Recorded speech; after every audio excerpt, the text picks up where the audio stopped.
listening to the Intrepid radio program with Scotty Roberts. Intelligent Talk. Well, ladies and gentlemen, welcome to the Friday edition of the Intrepid radio program, right here on the Odyssey Radio Network. That's ODYSY1.com. This is Scotty Roberts. I'm your host, and always have been and always will be, as far as I know, for the unforeseen future. And you can watch the video simulcast of this show over on my YouTube channel. That's youtube.com/Mr. Scotty Roberts. And if you haven't heard it for the last 350 episodes, well, there's a chat room over there, and it's a live chat room with all the fellow Intrepids joining into the conversation. It's going on right now. So come on over, join the chat, and listen to the show. Have a good time tonight. It's Friday, it's the end of the week, and I've said this before, even though I work for myself and I'm always here, I'm always in my studio, in my office, I am always home, I'm always doing things, Friday's always still kind of a nice day, because that means Saturday, I kind of take it light on Saturday. But my wife is a slave driver. She beats me if I don't work, so I have to do work around the house. So I did the dishes already today, cleaned up the kitchen, scrubbed pots and pans, washed the floor, washed the garbage off the wall. Do you have kids? And if you have kids, when they throw things in the garbage, do they make the garbage? And if they don't, and you bring it to their attention, hey, you know, you missed the garbage with that, you need to go pick that up. And after about the 7th time you say that to them, in a week, you say, you know what, let me show you how the garbage can works. The lid comes up, you can use the foot pedal, and it raises. You can take your garbage and, chuck it in the garbage can, and it's not on the floor. Yet, this morning still, after, 11 years of doing this with my children, I had to pick the garbage. I took the garbage out because it's garbage day, and I lifted up the garbage can. There's garbage all over. There's food dripping down the wall behind it from somebody throwing something in and missing, and it's splattering on the wall and not wiping it up. And so I look at that and I'd say, if we had a guest walk in unawares, they would walk into our house and go, whoa, what's with you guys? So it's the same thing I've complained about, the food in the sink, floating in the water. Somebody runs water, they throw their bowl of half-eaten, tuna salad, and rather than scrape the leavings out into the trash can and rinse their bowl and stack it so it can be put into the dishwasher, guess what? They just chuck it in, and all the tuna and peas and cheese and all of that floats, and macaroni floats around in the water there. And after a couple of hours, because I'm in here, if I go out there, all of a sudden you see you have this nice sludge that's formed.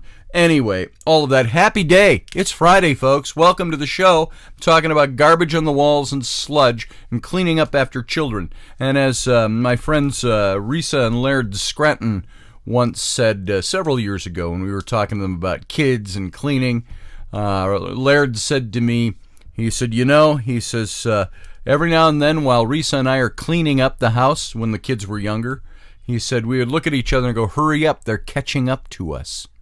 And that's kind of the way it is here. Well, that's a welcome to your Friday. I just thought I'd share that with you to lighten up your day. If you've got kids, maybe you understand this, or maybe you are like the Von Trapps from The Sound of Music. Captain Von Trapp uses a whistle tones to signal each of his kids. They're all neatly dressed, their rooms are clean, the house is never a mess. Of course, we don't have a mansion. I suppose if we had a mansion, the mess might spread out more into bigger rooms and bigger spaces. Maybe that's it. Maybe they were messy too. They just had a bigger house. So, anyway, moving on. I wanted to read something. There is something that caught my attention this morning, and it is from an old friend of mine. I don't know exactly how old Wayne is, but he was, when I was a kid in talking about junior high school and up into high school age, he was one of the assistants to the youth pastor at the big church that we were in. And he had been a seminary student in the early 70s, and now it's in the mid to late 70s, and he was one of our youth assistants. And Wayne, he always strikes me in my memory. He was a bigger guy. And I will say this for Wayne. He lost a lot of weight over the years, and he's almost gaunt to see him now. But he was married. He became a pastor. And I've got my wife on her hands and knees down here. I wish you could see this. It's kind of fun. Hi. Hi. What you doing down there? Taking the heating. Come here and just say hi, because you're here. I'm still in my jammies. Beautiful. Hi, Still in there. everybody. She's still in her jammies. She's been in her jammies all day. Yeah. So, anyway, and that, even the fact that my wife is here adds a little impact to what he was writing here. He's got this thing on his Facebook, and he every now and then he writes the pastor's pen, because he went from being a youth director to he went into ministry, and of course now he's been a pastor. And I think since 1988 he's been the pastor of this church where he is. And a couple of years ago, his wife of many years, 35 years maybe, his wife died of cancer. And watching him go through this as a pastor of a church, and watching how he dealt with his grief, was uplifting at times. It was very sad at times. And he wrote this. Now, be prepared to be a little sad by this, but it's also, you've got to look at his perspective. He's got such a wonderful perspective on things. And he wrote this, and I've got it up on my phone because I went to my Facebook. I couldn't find it on my Facebook online. And so it's from yesterday. He wrote this. And it's a pastor's pen, Celebrating a Birthday Alone, was the title. And Wayne said this. He said, I have to admit, I sort of took my marriage for granted. I had someone to share life with, eat meals with, commiserate with, and laugh with. I never wondered how we would spend the holidays or whether the sheets needed washing. She kept track of birthdays and anniversaries, maintained the social calendar, and entertained on a level that left Martha Stewart rethinking her career choice. Today, for the third time, I'm celebrating her birthday alone. That was 3 years ago that she passed. She's not here, and where she is, time does not exist. She is among the immortals. Time is supposed to be the great healer. I'm not so sure about that.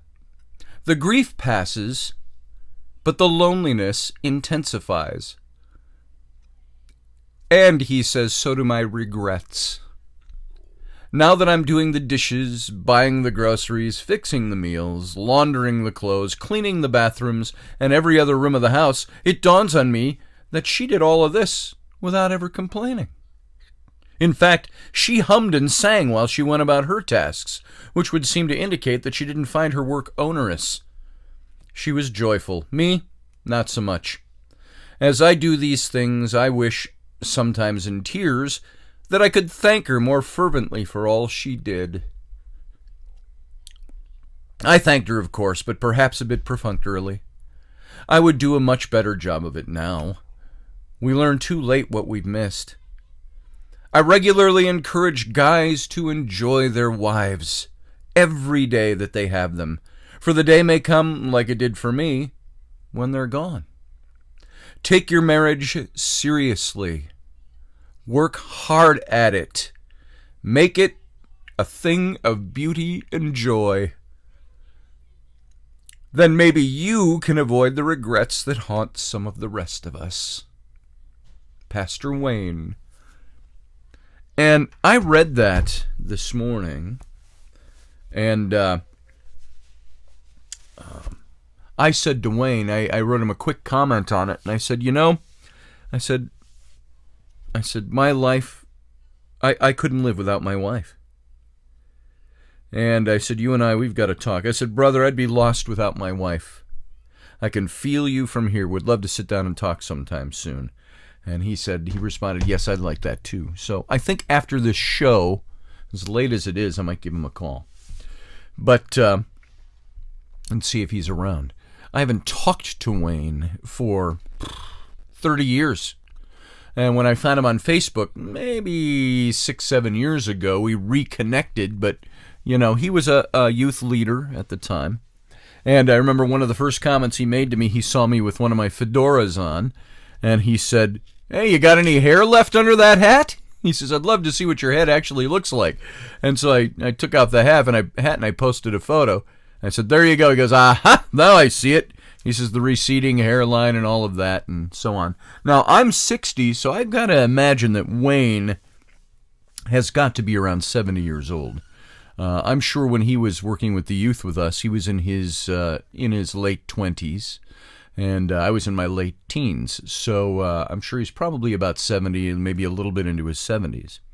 And so I looked at that this morning and read that, and it made me want to immediately talk to you all about this. Because do you take your spouse for granted that they're there? And I don't necessarily mean in a negative way. I mean, we take our spouses for granted in acts of omission. As he said there, he says, "I've never had regrets until now." He said, and the regret was that I didn't thank her and appreciate her better than I did. And I know Wayne, he probably was very thankful for her. He praised her, and he loved her very much. I'm sure he thanked her profusely. But now when he looks back at the things and said, "Oh, the things I missed." And so it impressed upon me that wanting to do that for my wife. Guys, if you're married, do you thank your wives for what they do? Now, maybe they aren't in as traditional, maybe you aren't in as traditional a setting as Wayne and his wife might have been. And by traditional, I only mean traditional in the sense he was a pastor.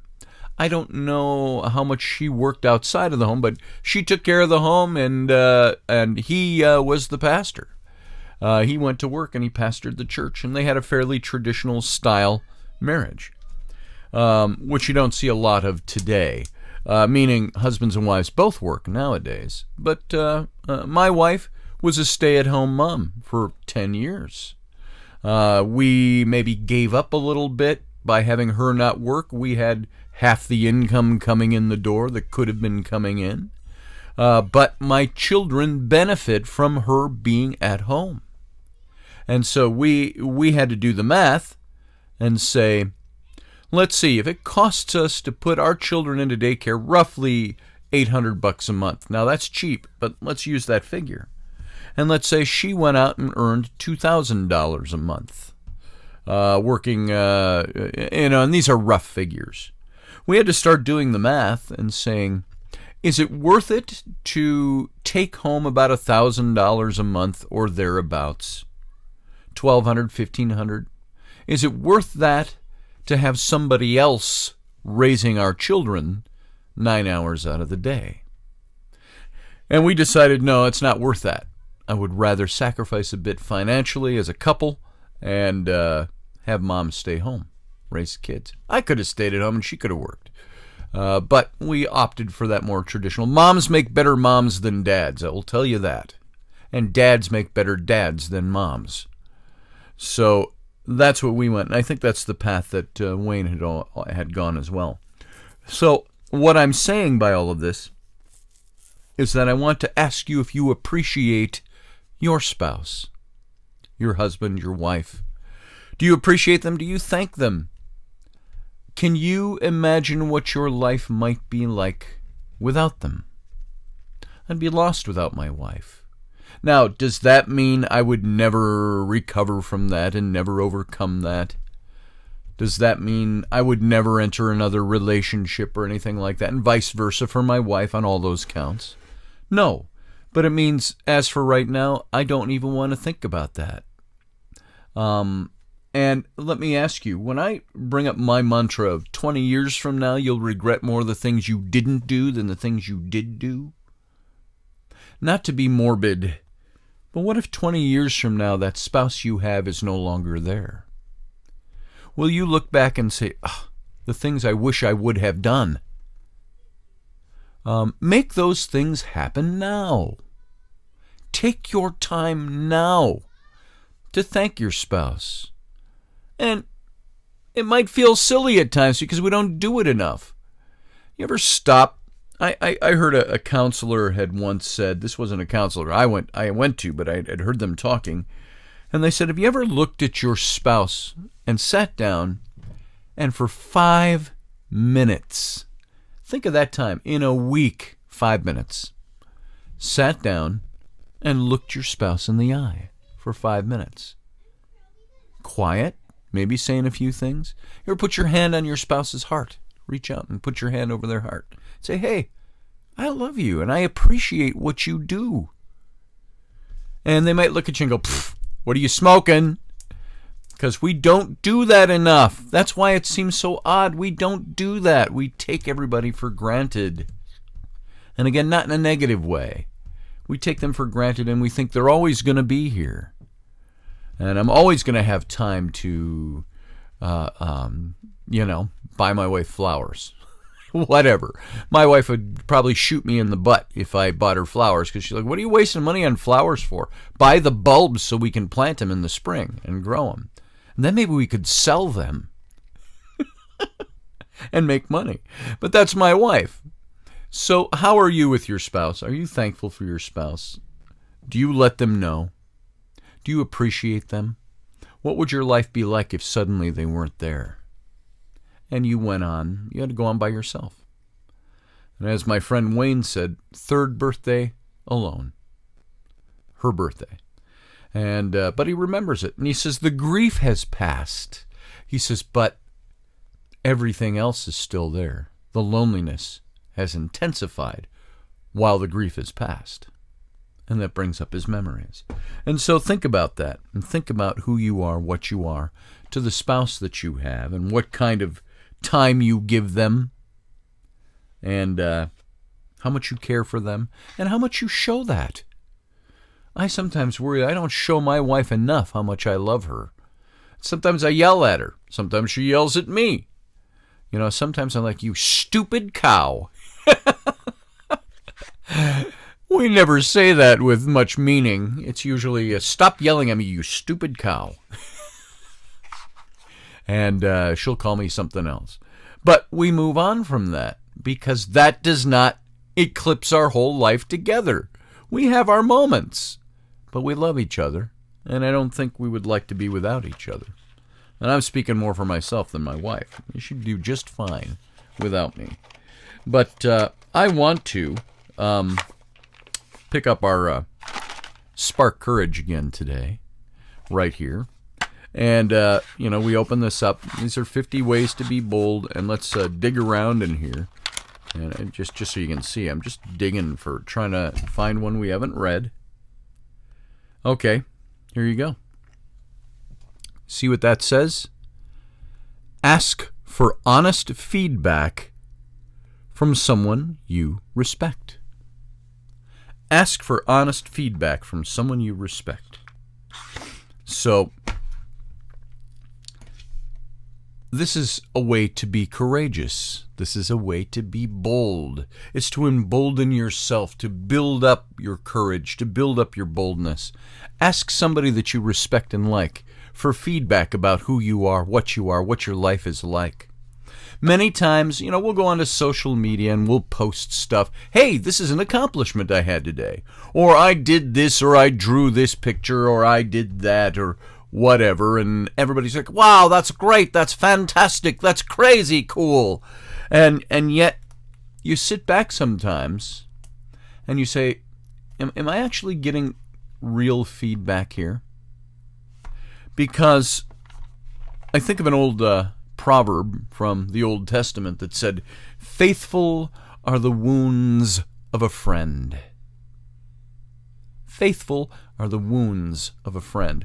Now, that just pops into my mind, so I can't give you a reference on that. But what do you think that means? Faithful, honest, true, loving, loyal are the wounds inflicted on you by a friend, someone who is being your friend. I'm not talking somebody punching you in the lip, making you bleed, not that kind of wound, but the wounds that cut us because it's building us up. If I go to a friend, I don't need platitudes. I don't need to be placated. I don't want anybody to kiss my ass, blow sunshine up my kilt. I don't need that. I need a friend to be a friend, and friends offer faithful wounds sometimes when we need them.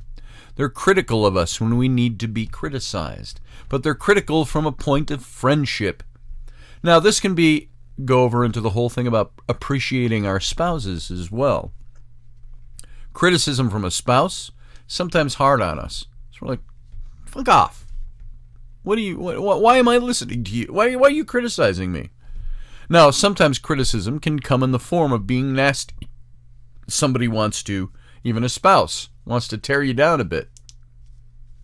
And you say, why are you tearing me down? And, but mostly what a spouse needs to do is house in friendship, in love, in honor, in faithfulness, in loyalty, the criticism they level at you. And you should do the same for them. Level criticism as the wound of a friend, because it's faithfulness and honesty and honor that backs that up, that bolsters it. That's the air in the balloon, so to speak. So, all of that stuff this morning. Appreciate your spouse, your significant other. Let them know. And at the same time, use them and use your other close friends to bounce yourself off of. Ask for criticism and be prepared to take it if they give it. And if you are a friend to someone, sometimes you got to look at that friend and say, hey, dude, I got to talk to you about this thing. And your friends should be able to take that. And I've had friends do that to me as well. And so those wounds get laid bare, and it allows us to feel the sting and fix them. So there you go, folks. Love your spouse. Guys, love your wives. Appreciate them. Show them you appreciate them. Take visceral, visual, actual action steps to show your wife that you love her. And wives, do the same for your husbands. Now, it's very interesting. Even in the Bible, there was a command for husbands. Husbands, love your wives as your own bodies, as if it was your own body. Love your wife as if it was your own body. Now, there was never a command for the women to do that. Why? Because women naturally, they will love their husbands and take care of them. Guys are the ones that go, I'm over here, compartmentalized.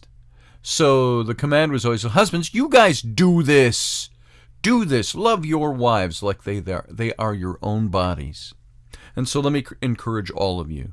Love your spouse. Thank them. No regrets for later on. The only regret you may have is I didn't do that enough. So go out and do that. And then look to your friends to be good sounding boards, so you can be bolder, more courageous, and do better every day. We got to go out to break. You guys sit tight. We're going to be right back.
Are you looking for a really awesome and amazing graphic designer? How about an illustrator or a photographer? This is Rainey Roberts, and I wanted to tell you how you can get my designer, illustrator husband, Scotty Roberts, to work for you on your project. Do you have an awesome self-published book but no cover, or even worse, a cover that really sucks? Do you need a kick-ass logo for your company or some f***ing awesome graphic designs for your ads or website? Then get in touch with my husband for the best f***ing awesome kick-ass design and illustration. He knows his stuff, and he's been at this for more years than I've been alive. Go to ScottAllenRoberts.com. That's Scott with 2 T's, ALANROBERTS.com to take a look at his online portfolio of work, or call 651-468-8115. Now go out and kick some ass with some kick-ass graphic design. Hire my dad, so he can take me to Disneyland. All right, gang, welcome back. Thanks for sitting on through that break. This is Scotty Roberts. You're watching my show, the Intrepid radio program, right here on the Odyssey Radio Network. That's ODYSY1.com. Come on over also to my YouTube channel and view my video simulcast of this show. It's just me, my face, my talking head, my stuff in the background, as well as the live chat room, the best part of the video simulcast on my YouTube channel. So come on over, join the talk, join the chat room, and that's over at youtube.com/Mr. Scotty Roberts. While you're there, go ahead and subscribe to my channel, and if you like what you hear over there, you can subscribe as a member to my channel. Go hit the join button. There should be a join button right below this video. There's a join button out on the main page of my YouTube channel. And most of the videos that are up there, there's a join button. And so hit that join button. It's going to give you 3 levels of membership to join and become a member of my video channel. And you can see they range from $2 to $5 to $15 per month. And the reason that is there per month is so that it keeps coming in. And so this is a subscription. And you can see what you get for the $2, what you get for the $5, what you get for the $15. And they range in the stuff you get from me and this channel as a result of becoming a member. So go on over, and if you're in the chat room, you look at all the green in there. Those are the people who have subscribed already or have become members already. So come on over. I encourage you to become a member of my channel and enjoy it. Make it your own and take ownership a little bit anyway. And come on over and join us. All right. So thanks for being here. I also want to direct you. This is my advertising plug for myself. I want to direct you to my website. You can go over to ScottAllenRoberts.com. If you're watching the video, you can see it scrolling right down here below us on the scroll bar. You'll see my Etsy shop is on there. My IntrepidRadio.com is on there, which we don't use too much, the .com. But you can go over to my website, ScottAllenRoberts.com, and see what I do and avail yourself of some of what I do for a living. And let's see, what do we got in here? I'm looking at some of the graphics I have in here. Oh, there, that's just a radio graphic. If you're watching this in video, you'll see that. That's not what I really need to show you. I was going to see if my website stuff was up in here. And I see, wow, lots of old stuff we've talked about. Solomon's Temple, Herod's Temple, sifting, pottery, Tiberius. Still going on and on and on. I'm looking for anything that I have that's about my website. I think I've got more stuff about my Etsy page in here than anything else. But I was going to tell you, if you want to avail yourself of my services, I'm an illustrator, I'm a designer, I'm an art director, I'm a creative director, I'm a photographer. I've done all of those things for the purpose of creating books, book covers, book interiors, illustrate books, as well as corporate logos, corporate designs, corporate identity pieces. All of that stuff is what I do. I build websites too, but I'm not a big high-techy tech on websites. But I do build websites. So come on over, see my stuff. I'm just looking here to see if I've got anything. I'm still scrolling through junk. Wow, I got so many images up in here from the last year and a half that I don't even know where to find anything. I was going to find you, here, I'll just throw this one up because, no, it's not. You can see right there, if you look, like the Two Loons logo right here. That's my wife's logo. The Hell's Head Coffee. That's a logo. Those two logos are logos I've done. The Son of a Patriot over here. The Penman hat. The Intrepid. That's all some of my work. So, if you're looking for that kind of stuff, come on over and avail yourself of it. I am for hire. So, and you probably, if you're watching the video, you saw the big ad that comes at the bottom of the hour. So you got it. You know where to go. And now it's, how long have I been talking? I had somebody criticize me once. They were watching a show not long ago, but a show that goes way back, like over a year back, saying, well, you spent the first 12 minutes talking about your own stuff. And well, that's what I do. That's why I'm here. I'm here to share information with you, but I'm also here to promote my junk. It's what I do for a living. And so not just to be the teacher, not just to be the sharer of information. And of course, in that show, went over an hour and a half long, almost an hour and 45 minutes. That was a live show, and I spent 12 minutes talking about, and it was actually a much smaller segment of time that I spent during that 12 minutes talking about my stuff. But that's when it ended, and we went into the show, was after the first 12 minutes. So if you want to criticize me for pushing my stuff and selling what I do, that's how I make a living. And if you want to come over and do the radio show every day and not promote your own stuff, go ahead. So there you go. Wow, that was kind of negative at the end there. I didn't mean it to be that way, but I mean, if you're going to criticize me, you have something valid to criticize me about. All right, we are, we're 8 minutes into the second segment. And it wasn't all self-promotion. A lot of it was station identification and finding stuff over here and so on. So there you go. I don't need to defend my actions, but I just did. So let's move on. So you heard some of the stuff we were talking about with my old pastor. I'd like to talk to him about this next topic. It's a topic that we brought up last night, but we didn't really get into it too deep. And that was this whole thing about this Israeli general who came back after a career and said that there's a Galactic Federation that's out there. What do you guys think of that? We hit on this last night, and we saved it for the last few minutes of the show last night, but I didn't really read what you guys really felt and believed about this. Now, stop for a second and stop everything and think about this for a second. We have humanity on this planet. We have our history we look to. We have the history of our religions. And that's what we know, and that's all we know. The sky and the stars and the universe. We're having a growing understanding of what's out there, but only from a finite perspective. From the perspective of, bring it down to our little blue dot that's in the universe. Remember Carl Sagan's blue dot, a little monologue that he gave. The blue dot. And as a matter of fact, this might be a really good time when we're talking about the universe, a galactic empire out there. And the first thing you think of is the stuff of like Star Trek, the Federation, Star Wars, the Empire, a galactic federation that's out there, Starfleet and all of that. Does that exist? Is it actually out there? Are there aliens there? I don't find it hard to believe that there are aliens. I do find it hard to wrap my head around propulsion, how they would get here. And this is something that I think about actually quite often. And so I want to read something here. Do you want you to hear Carl Sagan's blue dot?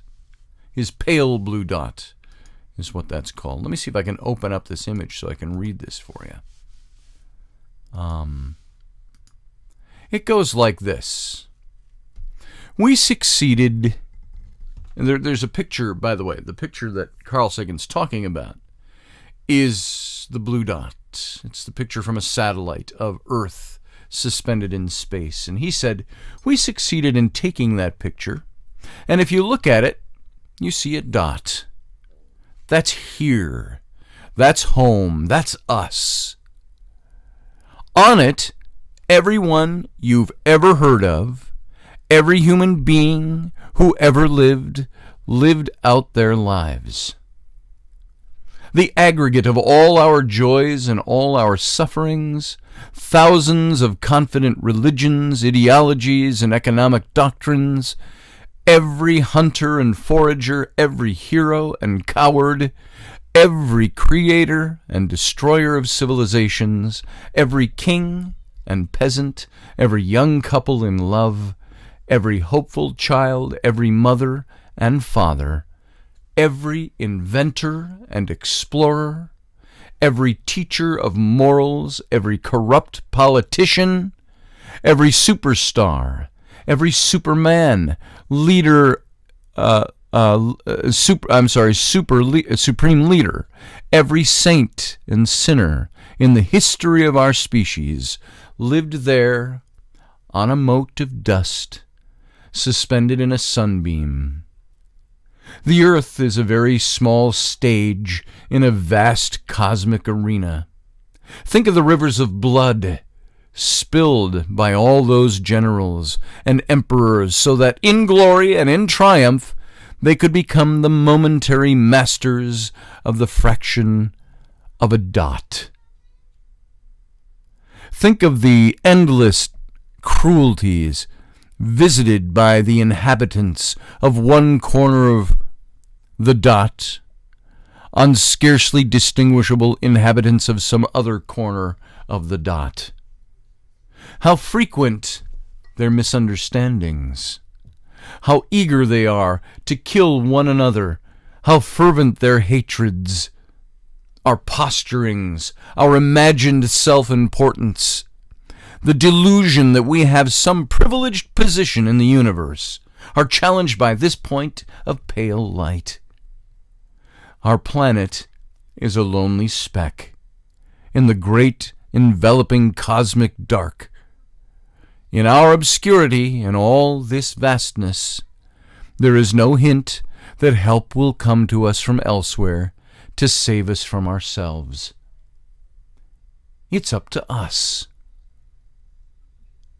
It's been said that astronomy is a humbling and, I might add, a character-building experience. To my mind, there is perhaps no better demonstration of the folly of human conceits than this distant image of our tiny world. To me, it underscores our responsibility to deal more kindly and compassionately with one another, and to preserve and cherish that pale blue dot, the only home we've ever known. That was written by Carl Sagan, The Pale Blue Dot. You can go hear him read this himself on YouTube. You can look that up and find that. But this is what I'm impressed with when I hear that there are some murmurings and the growing murmur. Now, Carl Sagan wrote that about 30 years ago, I think. But when I look at that and compare it to the growing, information out there, because it's not a proven fact, but the growing thing of this galactic empire, of aliens, the existence of them, their visitations here. What are they? Where did they come from? How can they break science unless physics is different somewhere else in the universe? How did they get here? Because by the physics we understand, it can't be done. Not easily, and not in any short length of time. Could this be where a Star Trek type of universe comes into play? Warp speed, they bent space to go, instead of going from here all the way around to here, we went from here to here. So they bend space. And that's how they were able to travel. And that's fictional propulsion. So, if we are being visited, and if there is a galactic empire of, not empire, federation of some kind out there that's visiting us, that has made themselves known to us, and according to this general, this Israeli general who retired and is talking about this, very credible man, very credible source, he said Donald Trump is aware of this. President Trump is aware. Every president that's come down the pike has been made aware of these things. And you could say sworn to secrecy. Well, this is probably one of those things where if you think there is a shadow government at all or something else in control, there is somebody out there that if they have indeed shared this information and it's the truth and our presidents know about it, there is a reason those presidents haven't said anything about it. And if you had a chance, go watch that Bill Clinton, the analysis of his interview with Jimmy Kimmel, where his body language is very interesting. It's kind of lengthy, and I put that, if somebody out there has that link, go ahead and put that up again in the chat room. But it's interesting when you start thinking about that. What would that do to our understanding of the universe if we knew there was a galactic federation, an organization that is out there in space that watches us but hasn't brought us in yet because they say we're not advanced enough. We haven't developed enough to do that. And I ask, yeah, we have. But that's the stuff of fiction. It's the stuff of science fiction. How can that be real? What would it do to our religions? Our spiritualities? Would it enhance them, or would it wipe it out for you? For me, I think it'd be awfully interesting. An awfully interesting perspective added into the spirituality I grew up with. What would it do for you and your belief system? What would it do, as Ronald Reagan said at least 3 times that we have on video from his presidency? He used the possibility of life from other planets engaging with us, what it would do to our political systems, how our wars would become so petty and uninvolved if we knew there was life and a federation, a coalition of many different lives and planets out there that's looking at us and saying, okay, it's time to welcome you in. Our petty wars on Earth would seem awfully small indeed. What would that do to us? What would it do to you, for you, if you were to learn that this federation actually existed? You know, I've got an article up here from sciencenews.org, and it's an article that has to do with scientists, and maybe it's a little tongue-in-cheek at times, a little flippant, but top 10 questions I'd ask an alien from the Galactic Federation. Subtitled, Talking to E.T. would be the interview of a lifetime. And this is Tom Siegfried. He's a contributing correspondent to sciencenews.org. And any science journalist would rejoice at the revelation of aliens on Earth. It would be the story of a lifetime, a friggin' lifetime. Think about that. If we actually encountered and could interview and present them to the world. Think of, I brought this example up not long ago for something else, but I had P.Z. Myers, doctor of evolutionary biology and professor of evolutionary biology at the University of Minnesota in Moorhead. And staunch atheist, staunchly against all this weird shit that's out there. But I invited him to speak at our symposium back in 2013. And he said he was very polite, even though he kind of trashed us as he wrote about us and our event. But he was very polite to the audience. And he said, I, as an evolutionary biologist, he says, while I might not believe the stuff you guys put forward, he says, do you know how exciting that would be for me if there actually was proof that there is alien life interacting with us? He said, we'd be shouting it from the rooftops. He said only his position is one that I don't think it's happened yet.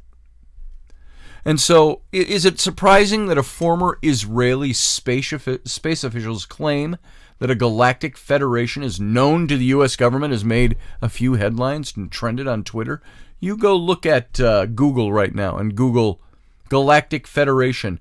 You're going to see page after page after page of people talking about, reporting, commenting on this story, which came out 2 days ago.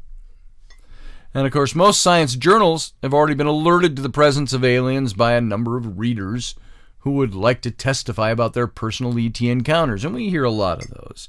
Some of them I think are stupid. People's imaginations, people wanting to be something they're not, people needing that, psychological problems, pathological problems. But I think there's probably a very small percentage of those stories out there, which range in the hundreds of thousands. Probably a small percentage of those people have had actual encounters and are credible people. And despite how desperately some science journals wish for alien visitation to be real, there's few among us ever believe such reports. We don't really believe this stuff. We listen to this stuff. Even you now, we're talking about this. Are you fascinated by this topic yet? The back of our head is, right. Pull this leg and it plays Jingle Bells. Aliens, Federation. That's the way we react to that. We might want it to be so, but so far we don't have the facts and evidence.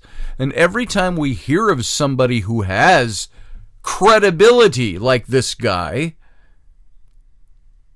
it's still something that sits in our minds as being, is he falling into senility? Is something else going on?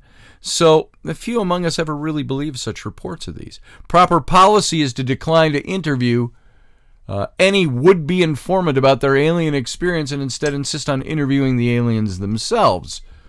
I wish I could get an interview with an alien. I don't necessarily want to be abducted. If that's a real thing, do you really want to go through that?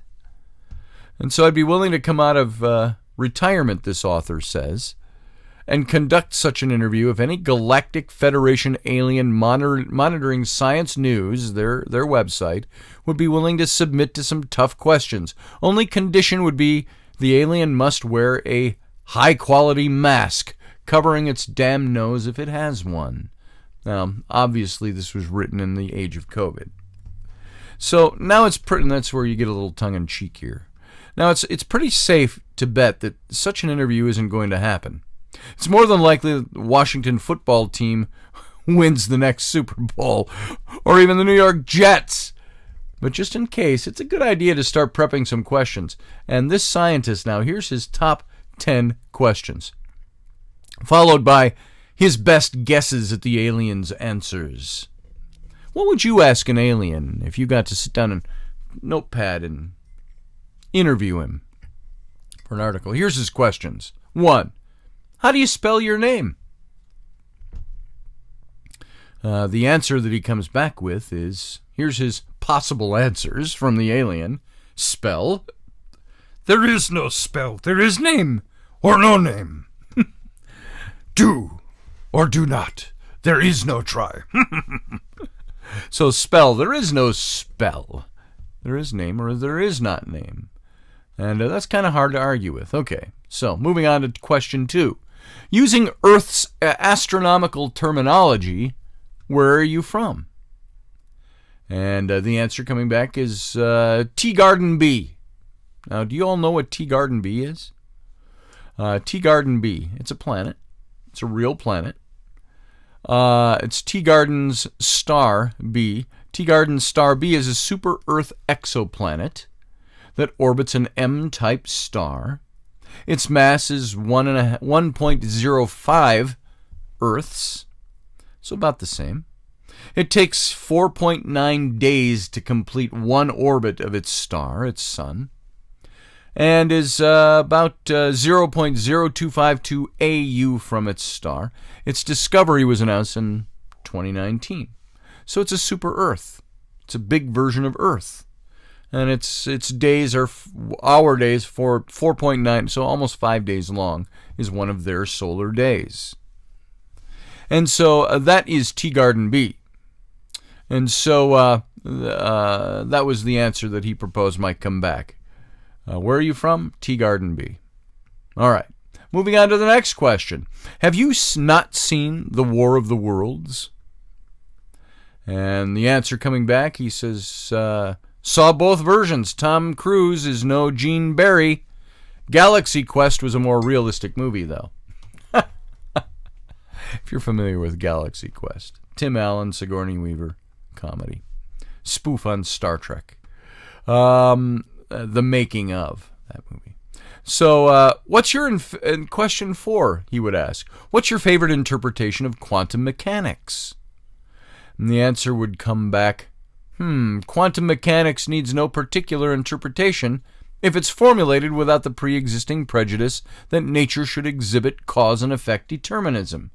It's all about understanding the nature of time as a source of novelty rather than a continuous parameter dictating the evolution of function. What you call randomness or interdimensionism or interdeterminism is what we call information creation. A few of you earthling scientists have begun to catch on a little bit to this area. Check out, and he gives a website. There are things to look at. Here, I'm just going to open up that website. I want to see where the alien would send us. It's a Cornell University website, classical and intuitionistic mathematical languages that shape our understanding of time in physics. We'll throw that into the chat room. It's very interesting. So that was his answer to question number 4. Now, question 5. Are you in any way responsible for COVID-19 or any other serious disease-causing agent, and are you sorry? Question comes back from the alien. Possibly. We brought in a disease or two, but on the other hand, you hooked us on tobacco. Boom. Question 6. When you looked at that dress, did it look black or blue or white and gold? And the answer that comes back is, we invented that dress to keep you guys distracted from some other stuff we had going on. So what dress? We have no idea. Question 7. What particular scientific theoretical breakthrough enabled the technology you have exploited for interstellar travel? The alien's proposed answer coming back is, well, that's related to the quantum question. The key insight came from the Vulcans, who realized that continuum mathematics at the foundation of calculus was not the only possible logical mathematical system. You need what you call intuitionalistic math, as I mentioned, and also, once you get rid of that unwieldy infinity of real numbers, lots of things are easier to solve, like quantum gravity. Technology takes off from there. Vulcans, well, right. This is the Galactic Federation, after all. And there's 3 more questions, but we're really out of time, and I can't get into them. Maybe we'll touch on these tomorrow. So he does ask, what is the airspeed velocity of an unladen swallow? And the answer would come back, what do you mean? So there's only half credit for that one. It's not the whole answer. And you have to know Monty Python to know that one. So, folks, thanks for being here tonight. We got to scram, or I'm out of time. See you on Sunday morning at 9 a.m. Central Standard Time for It's Sunday. Have a good night and a good Saturday. Bye.